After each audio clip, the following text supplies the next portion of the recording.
ये जानकर शॉक मत होना कि पंजाब किंग्स बनाम केकेआर 26 तारीख को होने वाला मैच कौन जीतेगा तो कौन हारेगा अभी आपको पता चलने वाला है। उसी के ही साथ साथ फाइनल प्लेइंग 11 क्या रहेगी और प्लेइंग 11 के अंदर क्या बड़े बदलाव किए गए हैं, उसी के ही साथ साथ इंपैक्ट प्लेयर के रूप में कौन उतर सकता है और अगर ये प्लेइंग 11 दर्ज हुई इनकी तो कौन जीत सकता है ये मैच, आज ही आपको पता चलने वाला है। उसी के ही साथ साथ इंपैक्ट प्लेयर के रूप में तो आप जानोगे, लेकिन जब ये मैच खत्म होगा तो जीत हार जिसकी तय होगी तो वो क्या सेमीफाइनल में जा पाएगा कि नहीं जा पाएगा। हारता है तो कितने परसेंट चांस होते हैं, तो जीतता है तो कितने परसेंट चांस होते हैं, आइए अभी जानते हैं। और कितने परसेंट चांसेस है कि भाई आपकी पंजाब किंग्स जीत जाए, तो कितने परसेंट चांसेस है कि केकेआर जीत जाए। सबसे पहली चीज, ये जो मैच होने वाला है ये मैच नहीं होगा, ये एक युद्ध होगा जिसमें एक राजा अपने ही सेना के खिलाफ इस साल लड़ने वाला है। क्योंकि यहां पर कप्तान है आपके श्रेयस अय्यर, जो कि पिछली साल कप्तान थे ये केकेआर के ही, अपनी ही सेना के खिलाफ इस साल ये लड़ने वाले हैं। क्योंकि केकेआर के कप्तान जब ये पिछली साल थे तो केकेआर ने ही अपने ही राजा यानी कि श्रेयस अय्यर को धक्के मार कर निकाल कर कहा कि तुम जाओ आईपीएल के ऑक्शन में बिक जाओ।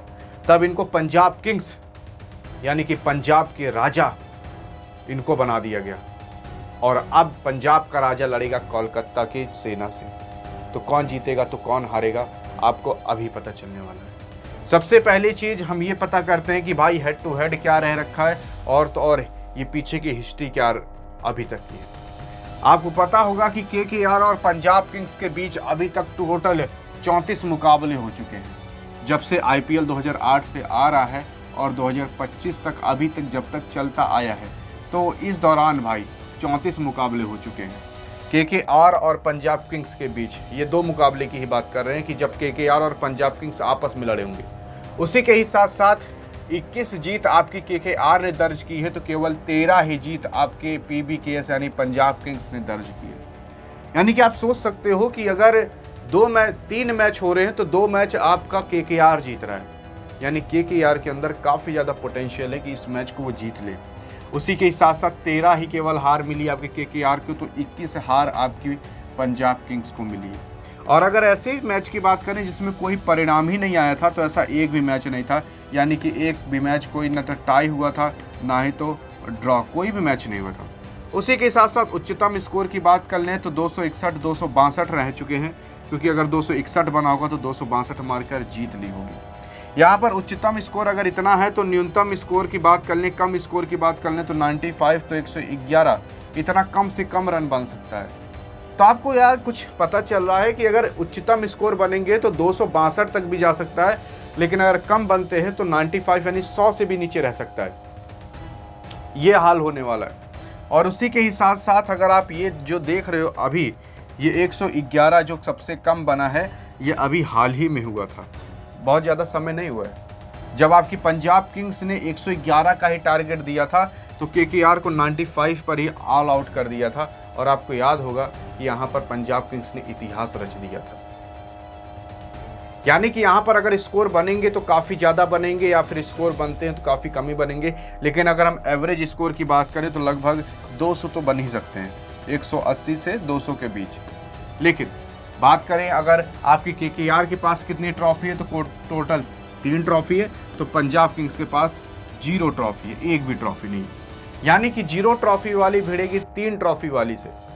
लेकिन आप ये भी ख्याल रखना कि यहाँ पर जो एक ट्रॉफी इनके हाथ में दिख रही है ना, तो ये एक ट्रॉफी जिताने का भी काम ये पंजाब किंग्स का जो अभी कैप्टन है उसने ही किया था, यानी कि श्रेयस अय्यर ने। श्रेयस अय्यर पिछले साल जब केकेआर के कप्तान थे तब उन्होंने ही इस ट्रॉफी को जिता कर रखा था, और अब तो वो पंजाब किंग्स में आ चुका है। देखते हैं पंजाब किंग्स को जिता पाता है कि नहीं। इसके बाद अगर बात करें प्लेइंग 11 में क्या ऐसे बड़े बदलाव हैं, और उसी के ही साथ साथ अगर ये मैच कौन हारेगा तो कौन जीतेगा, तो कौन सेमीफाइनल में अपना नाम दर्ज करा पाएगा, अभी आपको पता चलता है। देखो, सबसे पहले प्रभा सिमरन, तो Priyansh Arya, Shreyas Iyer, Jos Inglis, Nehal Wadhera, Shashank Singh, Marcus Stoinis, Marco Jansen. इसके बाद ब्रेटलेट और अर्शदीप और यूजी चहल। ये टोटल 11 लोग हैं जो इस बार इस प्लेइंग 11 के अंदर रहने वाले हैं। जॉस इंग्लिश जो कि विकेट कीपर के रूप में काम करेंगे, तो श्रेयस अय्यर आपके कैप्टनसी के रूप में काम करेंगे। लेकिन अगर बात कर लें कि भाई इम्पैक्ट प्लेयर के रूप में किसे लाया जा सकता है, तो इम्पैक्ट प्लेयर में 90% चांस है कि ग्लेन मैक्सवेल को लाया जाएगा, क्योंकि ग्लेन मैक्सवेल अगर चल गया तो भाई अकेले मैच जिता सकता है। तो वो एक ऑलराउंडर के रूप में भी काम करता है, स्पिनर गेंदबाज।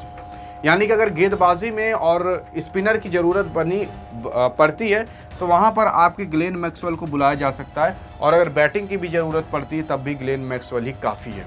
इसके बाद अगर बात करें केकेआर की, तो केकेआर की जो फाइनल प्लेइंग 11 रहने वाली है वो ऐसे रहेगी: क्विंटन डिकॉक विकेट कीपर, तो सुनील नारायण, अजिंक्य रहाणे कैप्टन, तो उसके बाद वेंकटेश अय्यर, रिंकू सिंह, आंद्रे रसल, रमनदीप सिंह, हर्षित राणा, उसके बाद वैभव अरोरा, एनरिच और वरुण चक्रवर्ती। ये टोटल 11 लोग हैं जो कि इस बार खेलने वाले हैं इस प्लेइंग 11 के अंदर।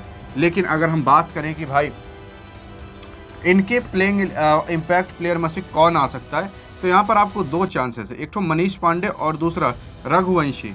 तो इन दोनों में से किसी को बुलाया जा सकता है इम्पैक्ट प्लेयर के रूप में, और बाकी इन तीनों में से तो मुझे तो नहीं लगता किसी को बुलाया जाएगा।